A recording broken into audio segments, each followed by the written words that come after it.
Olá, boa tarde, internautas da TV 247. Eu sou Daiane Santos, estamos aqui iniciando os trabalhos da tarde, vamos chamar assim, apesar da Daphne, que todo mundo confunde meu nome com o dela, ter começado já com a entrevista dos garis, tratando de um assunto também muito relevante aí nesse período de quarentena, isolamento e de Covid-19.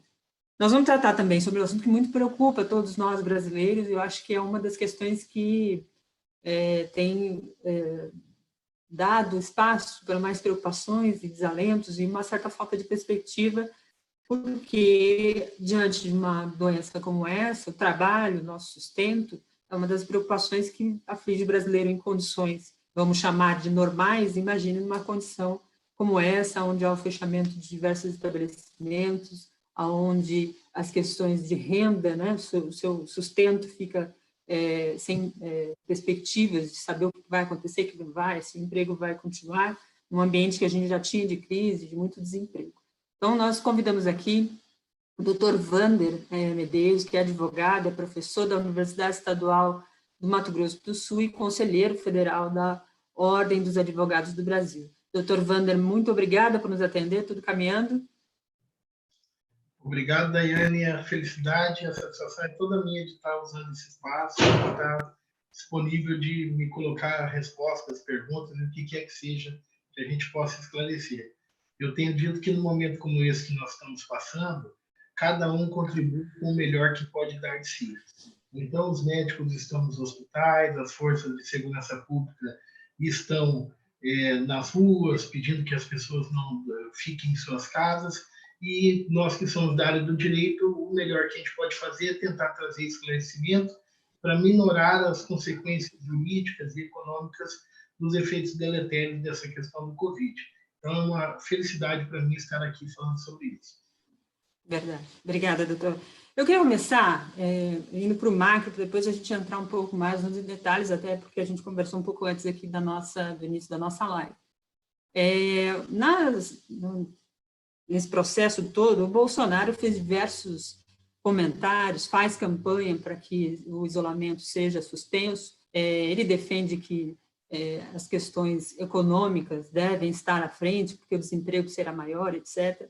E, num desses comentários, ele citou um artigo da CLT, o artigo 486, que trata sobre a questão da indenização aos empregadores em caso de fechamento por parte do poder público. Queria que o senhor falasse sobre isso, para a gente entender primeiro o que prevalece dentro desse conceito do artigo, né? O que abrange o artigo 486 da CLT, e se essa indenização ficaria valendo. Isso é válido dentro desse contexto de crise que nós temos? Bom, a primeira questão que a gente tem que deixar bem claro é que nesse entrechoque entre a vida humana e a economia, a gente respeita quem pensa de maneira diferente, mas me parece inadequado colocar a vida humana e a economia no mesmo patamar. É óbvio que a vida das pessoas tem que estar acima de qualquer consideração. Essa é a primeira premissa.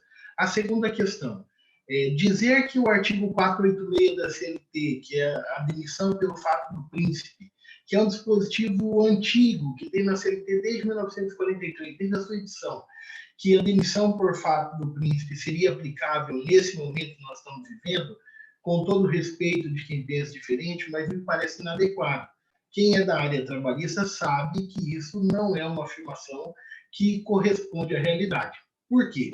O que diz o artigo 486? Quando a atividade da empresa for paralisada por ato de autoridade pública, federal, estadual, municipal, distrital, por ato de autoridade que paralise as atividades da empresa, essa autoridade pública estaria responsável pelo pagamento desse valor da indenização por essa dispensa que ocorrerá em função da paralisação das atividades. Perfeito? Quando a gente faz uma análise muito simplista, muito sem maiores detalhes jurídicos, a gente fala, então se aplica nesse caso. Por quê? A análise do artigo objetivamente parece que é o caso dele ser aplicado. Afinal de contas, nós estamos tendo decisões de municípios, de estados, que estabelecem a quarentena e a suspensão das atividades do comércio. Objetivamente, é uma decisão do Estado que está mandando paralisar as atividades da empresa, e essa paralisação pode ocasionar a demissão de empregados. Então, numa primeira análise muito pequena do ponto de vista jurídico, pode parecer que isso se aplique, mas os pressupostos da aplicação da teoria da indenização e da dispensa pelo fato príncipe não se dão apenas nesse plano simplista de análise objetivo. Ela tem também requisitos subjetivos, ligados às razões do porquê está se dando essa decisão que está impedindo a paralisação das atividades. E é aí, nessa análise mais detida, mais aprofundada, que fica claro, com todo respeito a quem pensa diferente, mas que fica claro o desacerto dessa afirmação. Por quê? Porque não se trata de uma decisão de paralisação das atividades decorrente da discricionariedade do agente público, que escolhe determinada medida que implicará na paralisação das atividades da empresa. Na verdade, prefeitos, municípios, governadores estão seguindo recomendações internacionais para controle sanitário desta pandemia. Estão cumprindo a sua função de preservação da vida das pessoas dentro do seu território. Não há aí um ato de escolha, discricionariedade do agente público, e sim uma imposição, uma contingência dos fatos que obrigam que ele haja dessa forma. E isso serve para desnaturar a hipótese de aplicação do fato do príncipe. Quando a gente estuda o requisito subjetivo, o que deve estar por trás da decisão que implicaria na aplicação desse dispositivo legal, nós descobrimos o quê? Que é necessário que essa decisão decorra de um arbítrio da administração pública. E o melhor exemplo que eu posso te dar seria a estatização de determinada atividade econômica. Então, por exemplo, as empresas que vendem filmes pela internet, de produção de conteúdo e de mídias pela internet, Netflix, Amazon Prime, DisneyX, essas empresas. Aí o Estado vem e diz, daqui para frente, a atividade econômica de fornecimento de streaming pela internet, só eu, o Estado, posso fazer. Eu estou estatizando essa atividade. Aí sim, pela escolha do Estado e impor arbitrariamente para aquela atividade econômica essa restrição, obviamente, Netflix terão que fechar as portas no Brasil. Nesse caso, a demissão seria decorrente do fato do príncipe, porque foi uma discricionalidade do agente público que motivou com que se fizesse essa demissão. Nessa hipótese, não é isso. Os agentes públicos estão agindo de maneira responsável e com um ato administrativo vinculado à defesa sanitária e da vida das pessoas.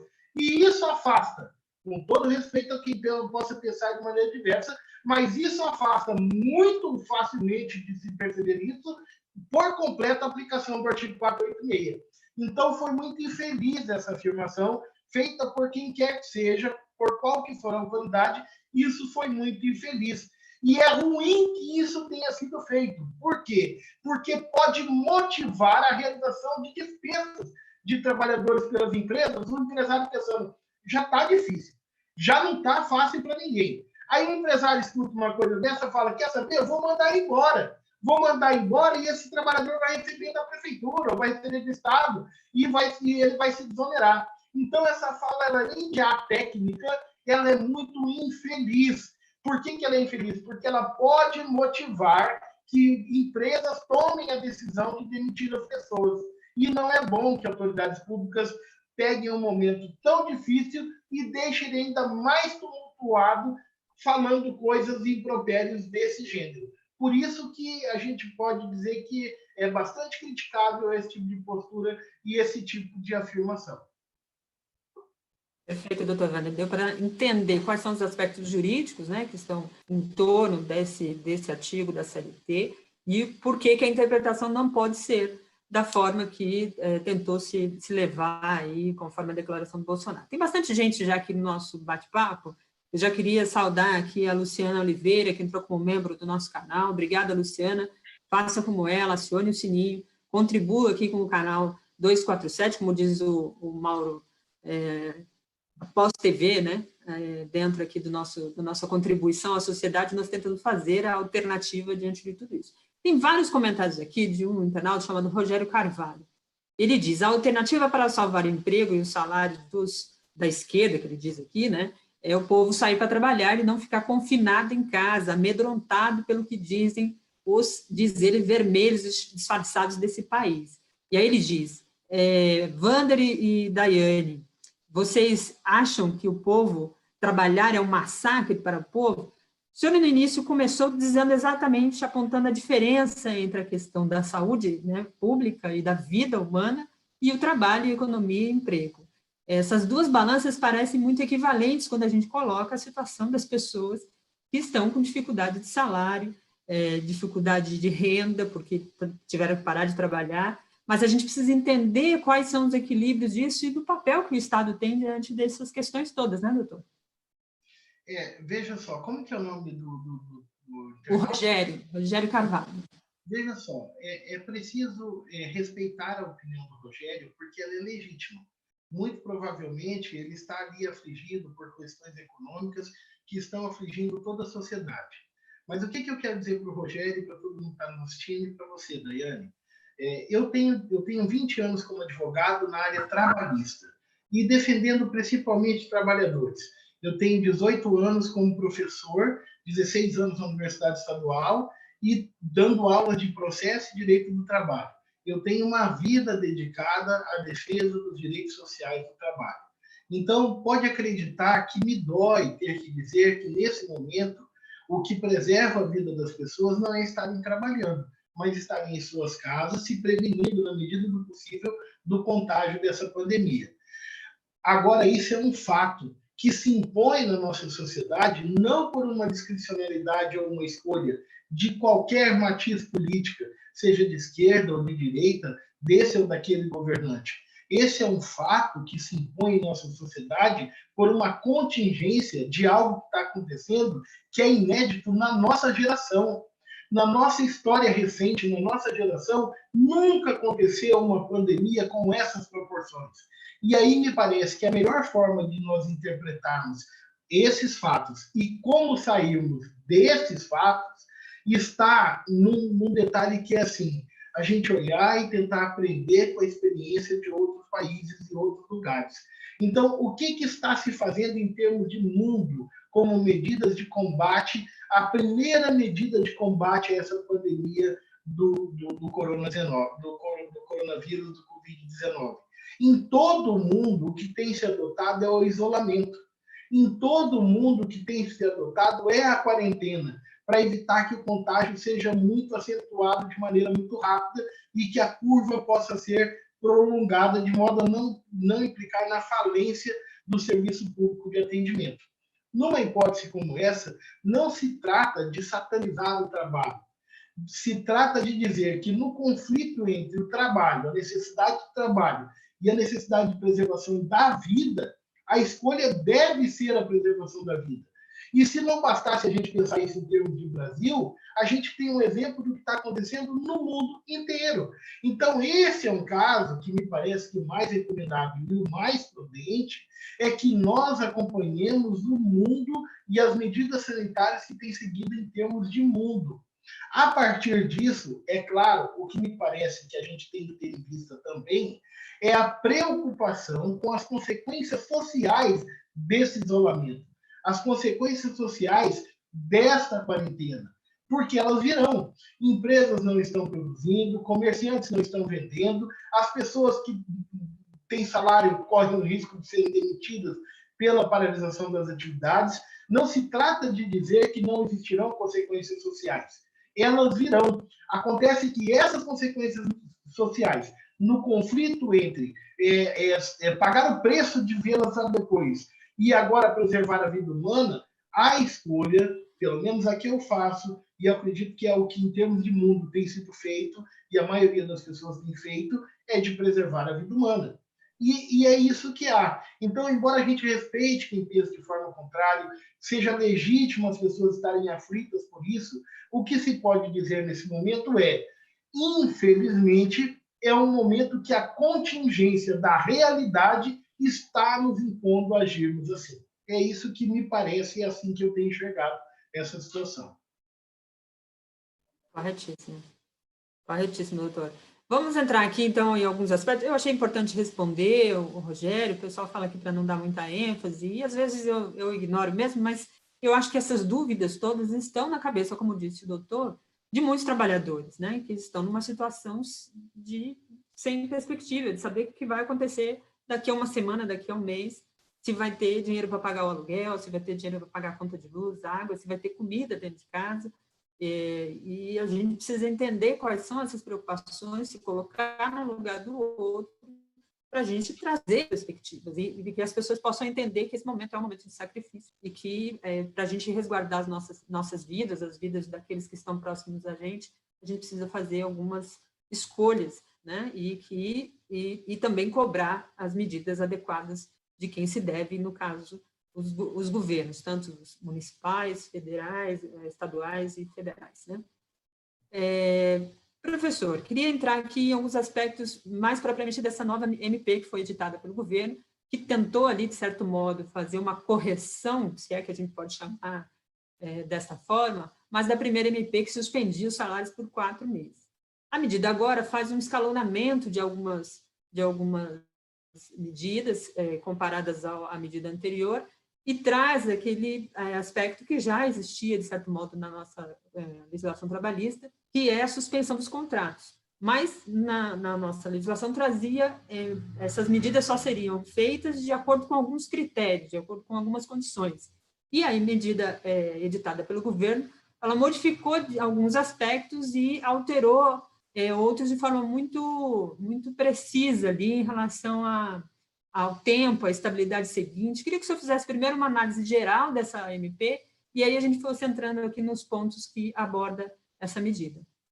Bom, na verdade, essa teoria vai estar dentro do capítulo que a gente chama de soluções trabalhistas para tempos de crise. Então, o direito do trabalho, a CLT, já possuía inúmeros instrumentos que poderiam ser utilizados pelas empresas e pelos trabalhadores para resolver os problemas quando existem crises econômicas ou uma crise como essa que é inusitada. Perfeito? Aí o que o governo federal fez? Ele editou semana passada a MP 927, medida provisória número 927. Nessa medida provisória, entre os vários dispositivos que ele colocou, e toda essa medida provisória com qual propósito? Manutenção e preservação dos empregos. Manutenção e preservação dos empregos. Beleza? Só que nessa medida provisória ele colocou o artigo 18, dizendo de maneira indistinta, afirmando que a empresa poderia suspender o contrato de trabalho do trabalhador para ele fazer cursos por até 4 meses. Suspensão do contrato de trabalho é assim: o trabalhador não trabalha e ele também não recebe. Suspende tudo. O contrato fica no ar sem que produza efeito de parte a parte, efeitos pecuniários e contraprestativos. Não os efeitos subjetivos, que isso aí tem uma outra natureza. Perfeito? Mas, indo direto ao ponto, o contrato está suspenso, não paga salário, não trabalha do outro lado. É assim que funciona. Agora, esse artigo sofreu muitas críticas, porque implicaria o quê? Em dizer que os trabalhadores ficariam 4 meses sem receber nada, sem ter salário nenhum, e aí esse caos social, que já será muito grave, a tendência é que ele aumentasse exponencialmente. Perfeito? O que fez o governo federal agora, hoje, de ontem para hoje, editou a medida provisória 936, que, aumentando o sistema para proteger o contrato de emprego, trouxe novas hipóteses. E duas novas hipóteses que são essenciais e são a grande novidade. A primeira, a possibilidade da empresa reduzir a jornada de trabalho do trabalhador. Reduzir a jornada de trabalho do trabalhador. E, concomitante, proporcionalmente ao que se reduzir da jornada, reduzir os salários em até 25%, 50% ou 70%, por acordo individual ou qualquer percentual de redução, se for por acordo coletivo. Mas individual entre empresa e trabalhador, num desses 3 percentuais, 25%, 50% ou 70%. Perfeito? E como que funciona? Você reduz a jornada, o tempo que a pessoa tem que trabalhar por dia, e na proporção do que você reduz a jornada, você reduz o salário. Então, se você corta pela metade o tempo que ele trabalha, você corta pela metade o salário que ele paga. Essa é a primeira hipótese criada pelo MP. E a segunda hipótese é a possibilidade de suspender o contrato de trabalho, com aqueles mesmos efeitos que eu já falei antes. Não trabalha e não recebe, não paga nada. Mas então voltou o que era antes? Não. A grande mudança é a seguinte: agora a MP 936, o que ela está dizendo? Olha, quando ocorrer a suspensão do contrato de trabalho, que é não trabalha e não recebe, ou quando ocorrer a diminuição da carga horária e dos valores salariais, qualquer uma das hipóteses escolhidas pela empresa, nessas duas hipóteses, o Estado entra pagando para o trabalhador um benefício emergencial que foi criado por essa MP 936. Um benefício emergencial. Como que será calculado esse benefício emergencial? Ele será calculado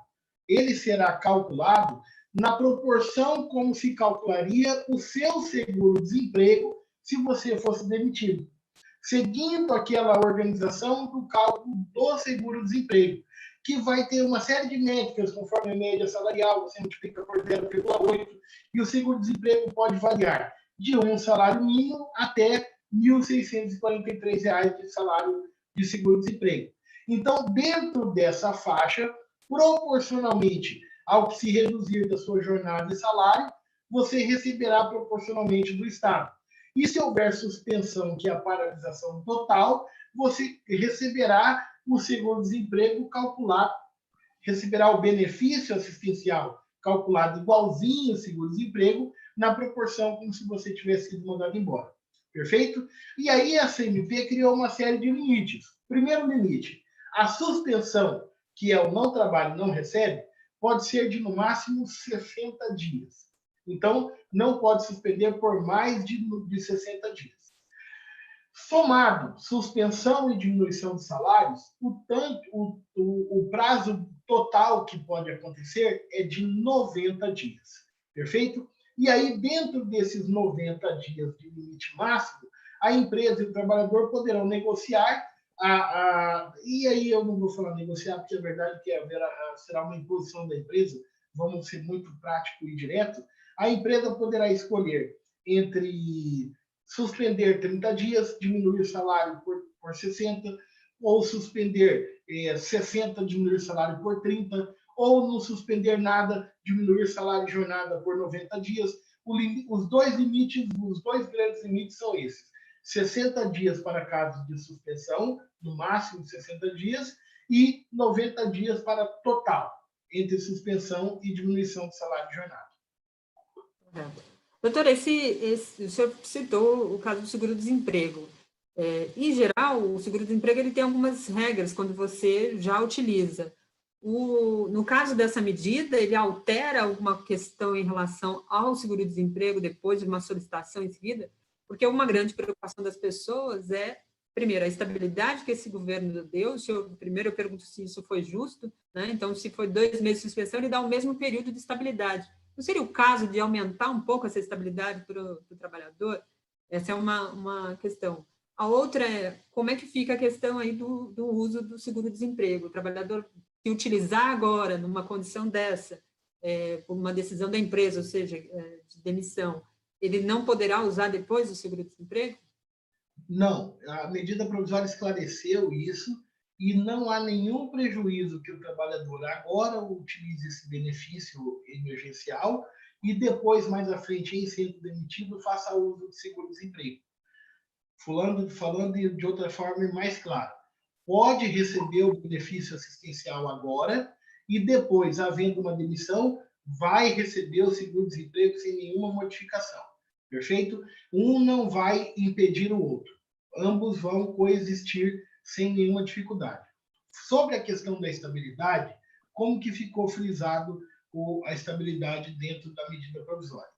Que, na verdade, é uma garantia de emprego, né? Uma estabilidade mais simplificada. A garantia de emprego foi estabelecida como? Durante o período que o contrato estiver suspenso ou estiver com salário e a jornada reduzida, durante esse período, se garante o emprego daquela pessoa. E isso é bom, porque a empresa ela pensa assim, bom, se eu vou demitir? Não vou demitir, eu vou fazer a suspensão e a redução. Então, eu estou sabendo que enquanto estiver suspenso ou com valores reduzidos, eu não vou poder mandar embora porque ele tem garantia de emprego. Mas de muito pouco serviria essa garantia só durante o período da suspensão e durante o período da diminuição dos salários. Então, o que a MP fez? Ela dobrou esse tempo. Ou seja, o período que ficar com o contrato suspenso ou salário diminuído, ele dobra para o momento que você volta para a empresa. E essa dobra será na proporção do tempo que você ficou com o contrato suspenso. Vamos imaginar que ficou com o contrato suspenso 60 dias e depois voltou para a empresa e reduziu o salário e a jornada por 30 dias. Somou 90 dias no total. Do momento que você voltar, você terá 90 dias de garantia de emprego para frente. Perfeito? Aí a discussão que há é a seguinte: essa escolha de garantir só 90 dias de estabilidade no momento que o trabalhador volta para a empresa não é muito pouco? Isso é uma discussão que é uma discussão de políticas públicas, na verdade. Poderia ter sido um pouco mais agressivo o Estado em conceder 6 meses de garantia de emprego, 1 ano de garantia de emprego? Poderia, mas aí tem uma saída para isso. Eu acho que a grande saída que haverá para isso serão os trabalhadores valorizarem os sindicatos e chamarem os sindicatos para essa negociação com a empresa. E aí o sindicato pode intervir e, no acordo coletivo daquele caso, daquela empresa, daquela situação concreta, o sindicato pode negociar e discutir para que se aumente essa estabilidade, que ela não fique restrita só a essa dobra proporcional ao período de suspensão e diminuição. Eu acho que o caminho é esse, é revalorização dos sindicatos e chamarem os sindicatos para ajudarem os trabalhadores nesse momento. Corretíssimo. Doutor, tem uma pergunta aqui do Fábio, o perfil dele é Fábio Vencedor. Ele destaca que ele foi contratado no período aí de março agora, dia 18, e ainda não começou a trabalhar, e não tem data prevista de retorno, e ele fica preocupado com essa questão dos salários e tal. Eu queria que o senhor falasse um pouco dessas condições todas que nós temos no país, e como ficam os contratos de trabalho. Foi editada estado de calamidade, os governos municipais e estaduais também editaram medidas. Essas medidas alteram alguma questão nos contratos de trabalho? Ou seja, há algum impedimento diante disso tudo de demissões? Pelo que a gente percebe, não, mas eu estou reforçando para a gente entender como essas medidas têm efeito ou não nos contratos de trabalho. Isso é uma questão. A outra, que eu queria que o senhor detalhasse um pouco, é sobre as faltas, por exemplo. Eu estou me sentindo mal, não fui ao médico, o médico não me deu nenhuma recomendação além daquilo que é normal, mas eu não estou me sentindo bem, percebo que tem alguns sintomas muito parecidos com o que a gente acompanha relacionados ao Covid, e prefiro não ir trabalhar. Dentro desse, a empresa pode descontar os dias que eu não for trabalhar? Como é que funciona isso diante desse cenário todo? Bom, a primeira hipótese, a alteração do contrato de trabalho no sentido de impedir dispensas. Nós temos notícias de que essa decisão foi tomada, salvo engano, na Argentina. Houve uma medida, alguma legislação que surgiu lá, impedindo... Decreto, né? Um decreto na Argentina e, salvo engano, também na França. Também houve um decreto nesse sentido. Só que Exato. Na França já se garante o emprego como regra, então lá é mais simplificado esse procedimento. Bom, mas o fato é que só quem pode legislar sobre legislação do trabalho, vínculo de emprego, carteira assinada, é o governo federal, é o Estado no sentido federal. Então, prefeitos, governadores não poderiam editar normas para se imiscuir no contrato de trabalho. E no âmbito federal, não houve nada nesse sentido.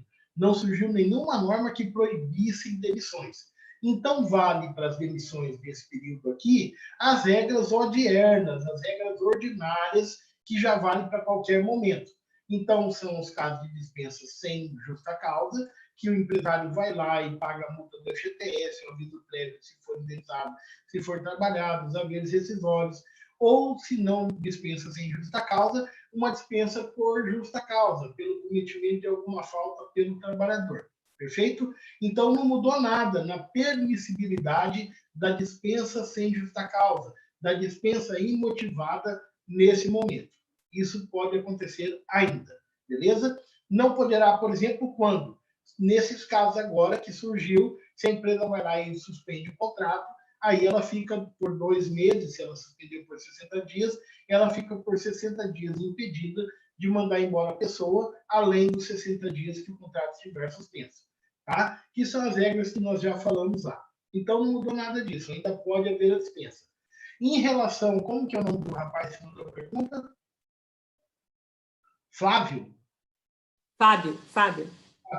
Então, o Fábio está aflito porque ele foi contratado no dia 18 e logo a seguir entrou em regime de quarentena. Bom, como que funciona, Fábio? A empresa terá que pagar os seus salários até hoje, provavelmente vai pagar agora no 5º dia útil, proporcional a esse período que você ficou afastado. E agora a empresa poderá entrar nessa regra da medida provisória.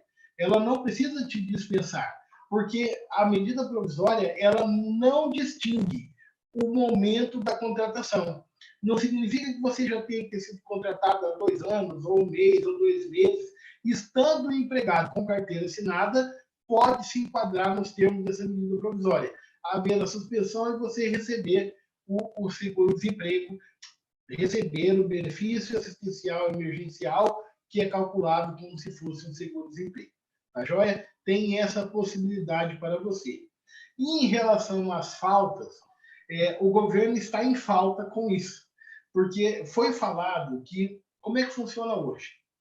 Quando o trabalhador fica sem condições físicas, porque está doente ou porque tem receio de estar doente, como recomenda agora a quarentena, que você fique em casa se tiver sinal de gripe, alguma coisa do gênero, quando o trabalhador falta os primeiros 15 dias do afastamento por licença-saúde, são pagos, os primeiros 15 dias são pagos pela empresa.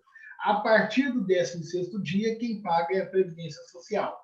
O que o governo falou que editaria e ainda não editou é uma medida provisória chamando para a Previdência Social o pagamento, inclusive, desses primeiros 15 dias de afastamento. Beleza? Agora, se o trabalhador falta ao trabalho porque está doente, isso não é falta injustificada. Isso é falta justificada. Quem vai pagar é a empresa ou quem vai pagar é o INSS, é uma outra discussão. Mas ele não pode ser punido ou mandado embora porque faltou, porque ele está em casa, porque ele está doente, ou está com receio de estar doente porque tem porque tem sintomas que possam lembrar o Covid. Na verdade, ele deve ficar em casa. Essa é a recomendação da Organização Mundial da Saúde. Aí vai dizer assim, mas eu não consigo atestado que eu fiquei em casa. Mas aí, tudo no direito depende de uma leitura de prudência, de bom senso. Hoje, a recomendação é que você não vá ao hospital se você não estiver muito doente, para você não superlotar o serviço médico. Então, o que você deve fazer numa situação como essa?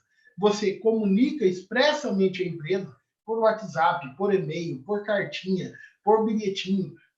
Expressamente você comunica à empresa da sua condição, que você vai ficar em casa porque você está com receio de estar doente e por isso você não pode ir lá, que você não tem um atestado médico agora, porque não tem como ir ao médico agora, mas quando passar esse período de crise, você vai ao médico. E o médico vai te dar um atestado pretérito, se referindo à sua condição de saúde. E essa falta continuará sendo uma falta justificada. O que deve inovar nesse sentido muito em breve é isso. É essa edição de uma medida provisória reclamando para o INSS também o pagamento dos primeiros 15 dias de afastamento. Doutor, uma dúvida. Essa medida provisória não impede a demissão, correto? Ela depende de um acordo e de um firmamento das empresas, mas não impede que as empresas demitam sem justa causa, não é isso? O que a medida provisória impede a demissão será quando a empresa se valer dos recursos da medida provisória. Quando a empresa fizer a suspensão, quando a empresa diminuir os salários, quando ela utilizar um desses expedientes, aí, a partir do momento que ela usar um desses expedientes, nasce a garantia de emprego. Durante quanto tempo? Durante o período que estiver usando um desses expedientes, período esse que será de, no máximo, até 90 dias, e proporcionalmente ao período utilizado após o fim dessa utilização. Então, se ele ficou 90 dias afastado ou recebendo menos, ele terá 90 dias de garantia de emprego. É só a partir do momento que a empresa faz uso desse mecanismo é que nasce para o trabalhador a garantia de emprego. Afora isso, a medida provisória não obsta que a empresa, ao invés de utilizar os recursos da medida provisória, mande os trabalhadores embora, que é o que às vezes as pessoas confundem, porque é o que fez, por exemplo, o presidente da Argentina agora. Ele editou uma norma jurídica proibindo dispensas imotivadas nesse período de crise. Era importante isso para a gente entender. O Fábio, que fez a pergunta anterior, ele diz: agradeço, porque tirou minhas dúvidas, estou mais tranquilo. Obrigada, agradece aqui o Fábio pela orientação e esclarecimento. Doutor, diante desse cenário todo, uma das coisas que tem acontecido, nós aqui somos um exemplo disso, nós estamos trabalhando de casa. Então, o teletrabalho que entrou, foi uma das inovações trazidas pela legislação, pela reforma trabalhista, e trouxe vários retrocessos, inclusive, mas era um aspecto que estava incluído ali, o teletrabalho. Nós estamos, na maioria dos casos, trabalhando de casa, parte de setores é possível ainda fazer isso em alguns, mesmo que seja do comércio, algumas empresas conseguem dinamizar alguns aspectos, fazendo vendas pela internet, etc.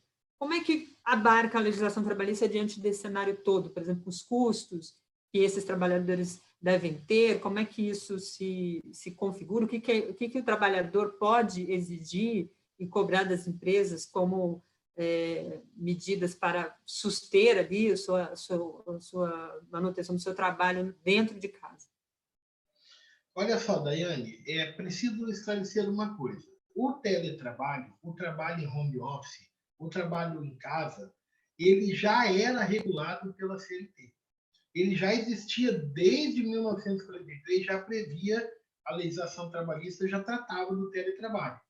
O artigo 6º da CLT, olha que interessante como a norma jurídica seletista, que tanta gente acusa ela de estar antiquada, ela é moderna. E ela já era moderna desde a sua edição. O artigo 6º da CLT diz expressamente: não se distingue do trabalho realizado na empresa aquele realizado na casa, fora da empresa. Então, o tratamento jurídico para o teletrabalho é o mesmo que se dá ao trabalho normal. O que a reforma trabalhista fez, a Lei 13.467 de 17, de forma muito criticada até agora, e que está gerando muita celeuma na justiça e muita discussão na doutrina, na jurisprudência, é o seguinte: ela criou o inciso 3º do artigo 62 da CLT para excluir os trabalhadores em regime de teletrabalho do cômputo da jornada. Trocando em miúdos para simplificar, tirou o direito do trabalhador em teletrabalho receber hora extra. É isso que fez a reforma trabalhista. Mas isso já foi feito desde 2017 e tem toda uma crítica em cima disso. Por quê? Porque você sabe, e eu sei, e todos nós sabemos, que hoje programas de computação permitem tranquilamente que a empresa acompanhe, verifique e cobre o horário de trabalho do trabalhador. Os sistemas de algoritmos que são criados, eles podem medir a capacidade de trabalho humano e delimitar uma carga de trabalho acentuada de tal modo que obrigue que o trabalhador trabalhe muito mais do que se ele estivesse na empresa, trabalhando 8, 10, 12, 14, 16 horas por dia. Então, a grande crítica que se faz é esse. Não se justifica, do ponto de vista empírico, essa criação jurídica e essa norma está em discussão. O que foi alterado em relação ao teletrabalho? Aquela medida provisória da semana passada, a 927, trouxe algumas inovações em relação ao teletrabalho, entre as quais ela reafirmou tudo isso que eu falei para você, inclusive desnecessariamente, porque a lei já dizia isso, ela reafirmou essa possibilidade. Uma alteração sensível que ela trouxe foi dispor expressamente que é do empregador a área, a escolha de colocar o trabalhador em regime de teletrabalho, mas aí ela andou bem, a medida provisória 927, quando previu que a submissão do trabalhador ao regime de teletrabalho obriga a empresa a conceder os instrumentos necessários para a prestação do regime de teletrabalho. E tem que ser assim mesmo, porque está dentro do princípio da alteridade, que a empresa é que responde pelo risco do negócio e pelo custo do negócio. Então, dentro do custo está a obrigação da empresa fornecer ao trabalhador os valores, os instrumentos que ele precisará para prestar o teletrabalho. Do ponto de vista prático, o computador, o mouse, o teclado, aquilo que precisar do trabalhador para ele prestar o teletrabalho. E a medida provisória foi além, a 927, da semana passada, de 22 de março. O que a medida provisória colocou?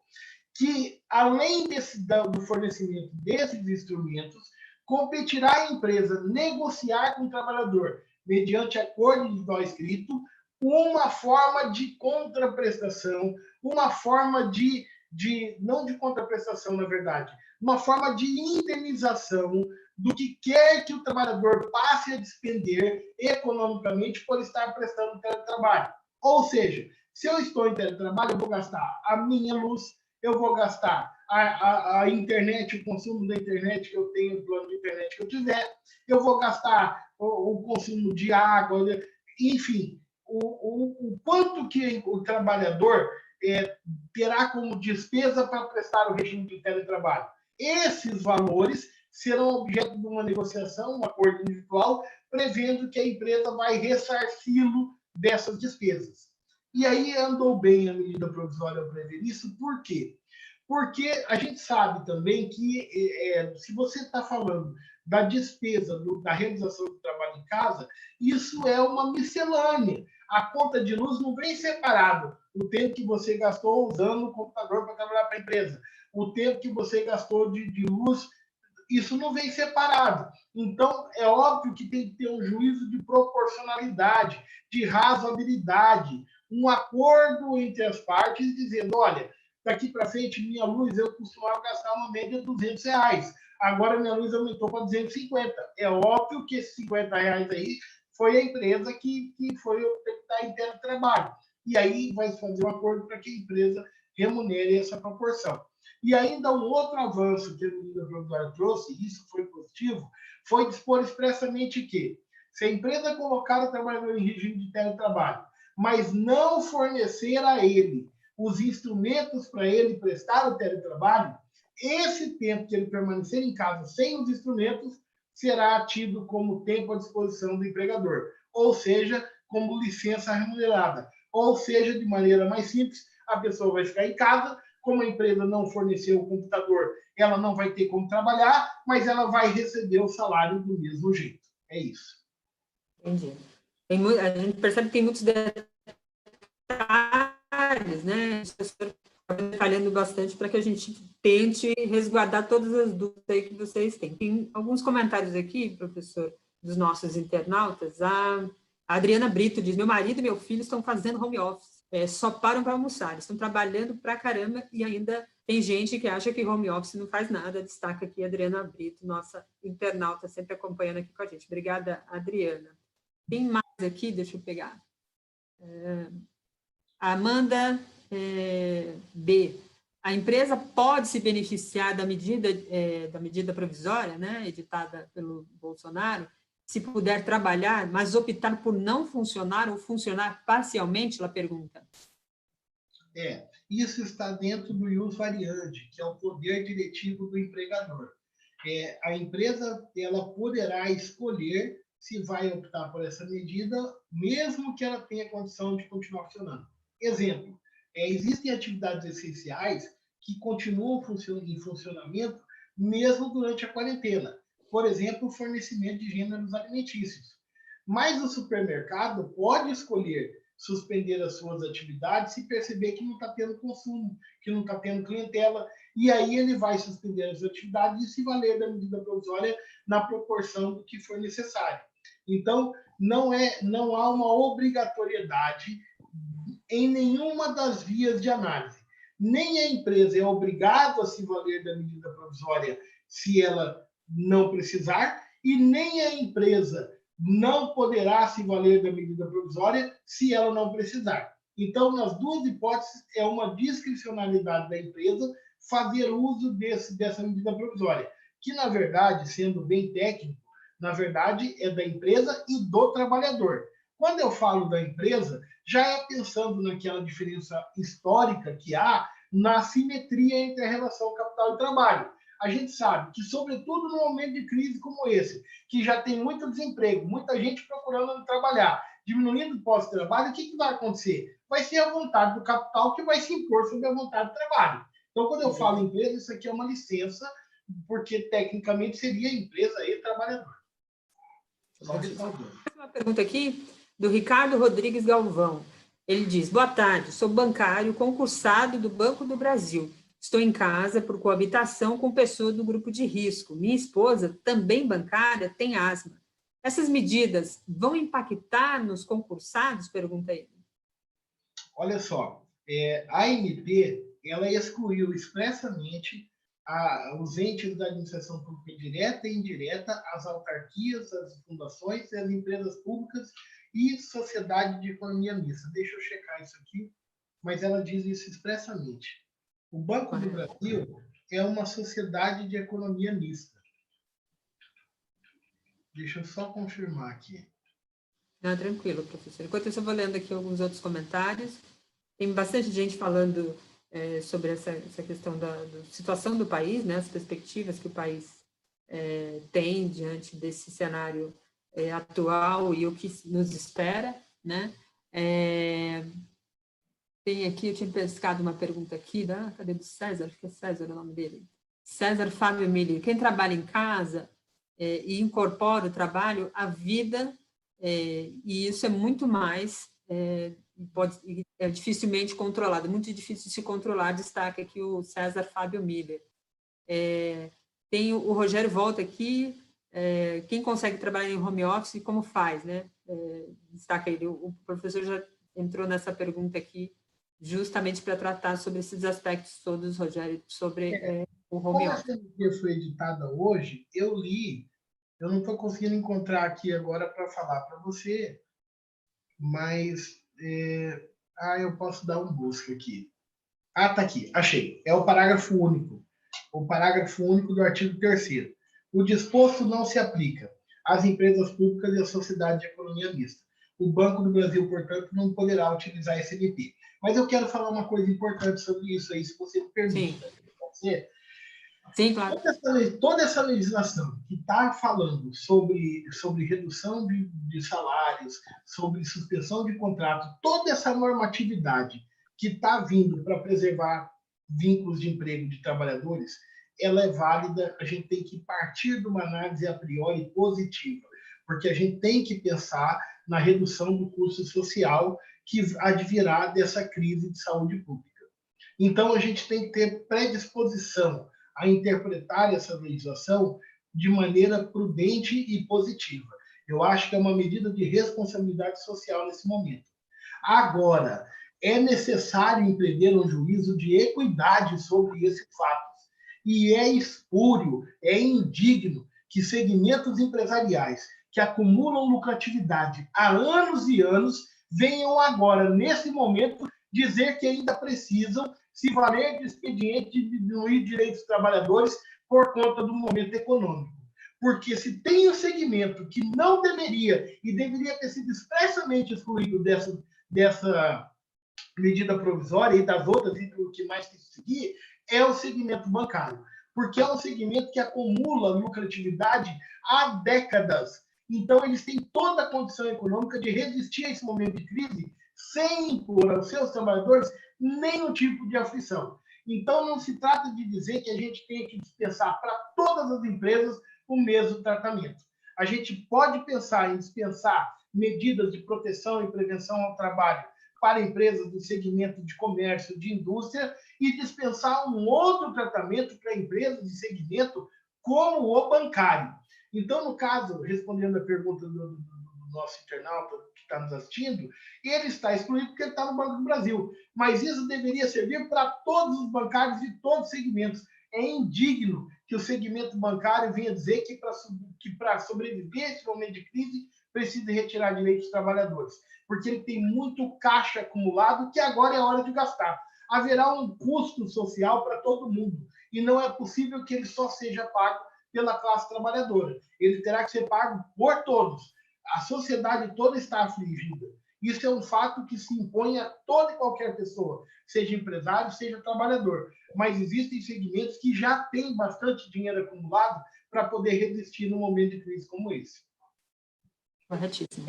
Bastante gente aqui comentando, alguns comentários aqui tratando sobre esses aspectos. A Ana Maria Bittar fala, por favor, fala diretamente sobre bares, restaurantes e hotéis. Há, dentro desse aspecto, algumas medidas já tomadas por alguns sindicatos, então vale conferir nas suas entidades sindicais. Eu, acompanhando aqui o movimento sindical, de certo modo, Força do Trabalho, sei que os sindicatos de bares e restaurantes, pelo menos aqui de São Paulo, fechou um acordo relacionado a essa questão. Então, tem muitas situações acontecendo, muito debate por parte do movimento sindical e tentando estabelecer condições ali, então vale acompanhar. Como disse aqui bem o professor, os sindicatos ganham um papel maior nesse momento, apesar de ter sido muito enfraquecido nesses últimos anos, justamente para poder avançar essas pautas que tiraram muitos direitos dos trabalhadores. E, neste momento, fazer uma negociação, como apontou o professor, relacionando questões salariais, suspensão ou não do contrato de trabalho, as negociações, enfim, direta para um trabalhador fazer isso com o seu patrão é muito difícil. Quem é funcionário, quem é trabalhador, tem que fazer as suas funções no dia a dia, sabe que isso é muito difícil, então é importante ter a força do sindicato para fazer com que isso aconteça, né? Os sindicatos são muito desvalorizados algumas vezes, mas também é preciso participar dos seus sindicatos. Criticar o sindicato e não participar dele também é uma crítica que se esvazia quando se não participa das atividades sindicais.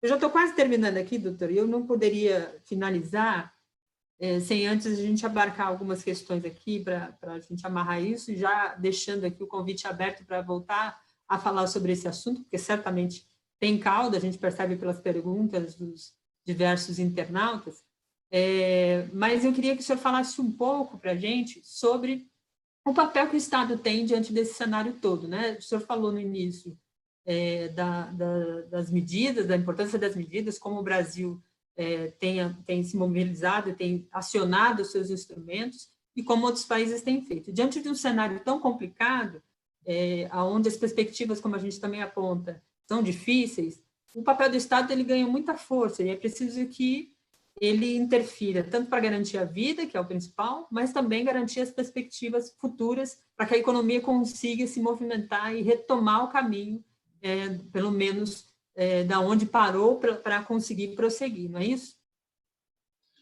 Daiane, você fez uma excelente pergunta, mas trouxe uma excelente resposta já. Esse é o caminho. Nós estamos vivendo um problema, repito, geracional. Uma pandemia como essa, em termos de mundo, na nossa geração, nós não conhecemos. Então, está sendo inusitado para todos nós, enquanto seres humanos, componentes do mesmo mundo. E a saída para isso está bem clara. Nesse momento que a falibilidade das medidas daquele liberalismo ortodoxo ou neoliberalismo, ele se mostra aos olhos vistos, né? A saída para isso se passa necessariamente pela intervenção do Estado. Essa intervenção deve ser, ao meu sentir, em primeiro lugar, sobretudo em primeiro lugar, a preservação da vida humana. Após a preservação da vida humana, aí nós vamos pensar em instrumentos para a preservação da economia e diminuição dos reflexos sociais dessa crise. Essa crise ela deixará marcas para todo mundo, e o que a gente tem que ter bem claro é que o Estado, cumprindo esse seu papel, de preservar a vida humana e, concomitante a isso, tentar minorar os efeitos econômicos, ele está fazendo o seu papel enquanto Estado. Então, é isso que eu acho que a gente pode pedir do Estado, serenidade, prudência, não ficar criando tumulto onde já está bastante tumultuado.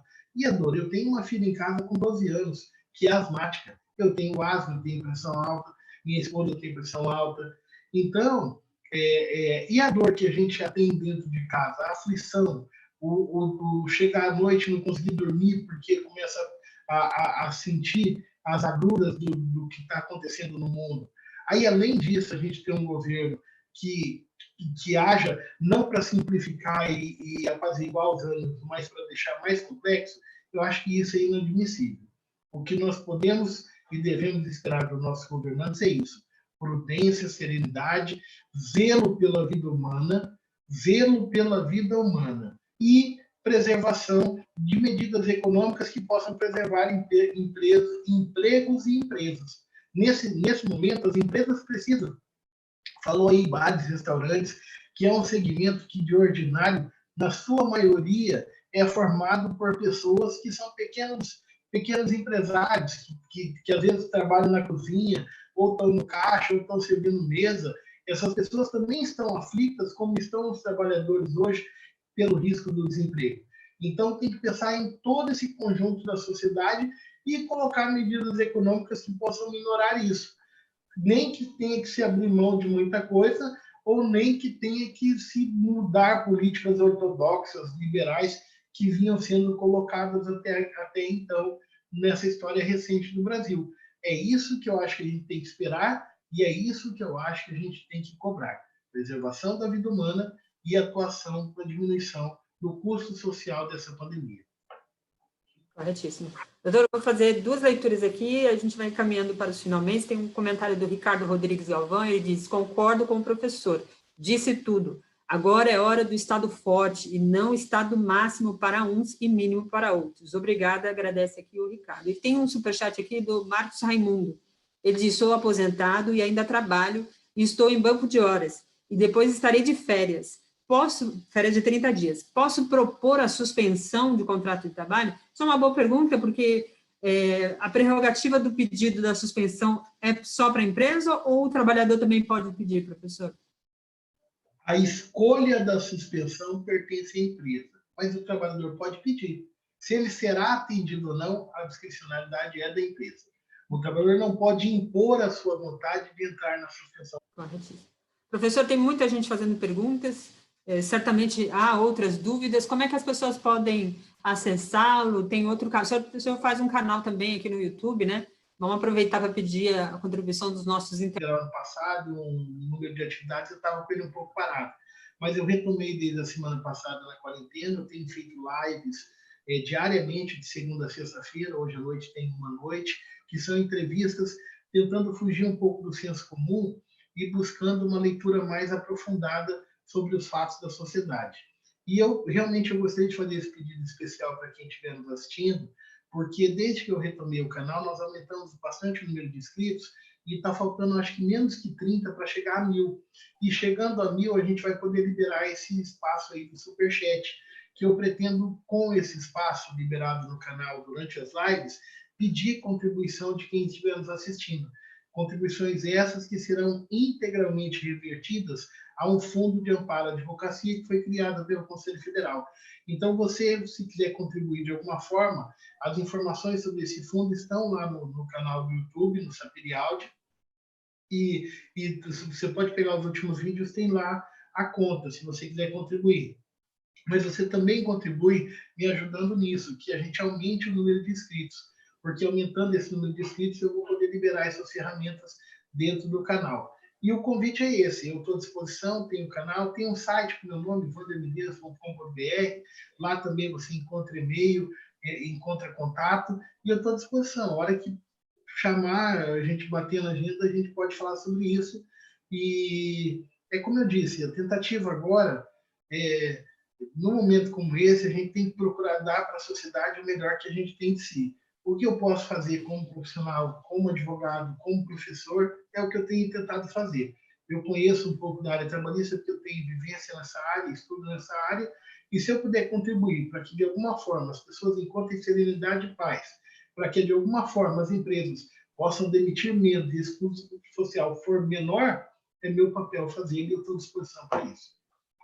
É de pessoas com esse compromisso que a gente precisa. Ficou o recado, eu deixei a descrição no nosso vídeo aqui, o endereço lá do canal do professor, quem quiser se informar mais e ajudá-lo a contribuir aí no número de inscritos, está aí o convite. Agradeço muito ao professor Wander Medeiros, advogado, professor da Universidade Estadual aí do Mato Grosso do Sul, né? Tem que falar do Sul, senão o pessoal fica bravo. Confusão grande. Se confundir, aí perde a amizade. Aí perde a amizade. E conselheiro federal da Ordem dos Advogados do Brasil, que tem também contribuído bastante com o nosso país para tentar botar o país aí no trilho que deve seguir. Obrigada, professor. Obrigada a todos. O nosso presidente Felipe Santa Cruz nos enche de orgulho diariamente enquanto advogados. Que bom, que bom. Tamo junto. Continue por aí, tem mais entrevistas, eu já estou pegando aqui um pouquinho do horário aí da nossa programação, mas continue com a gente por aí, tem mais informação, mais entrevista. Obrigada, até mais. Obrigada, professor.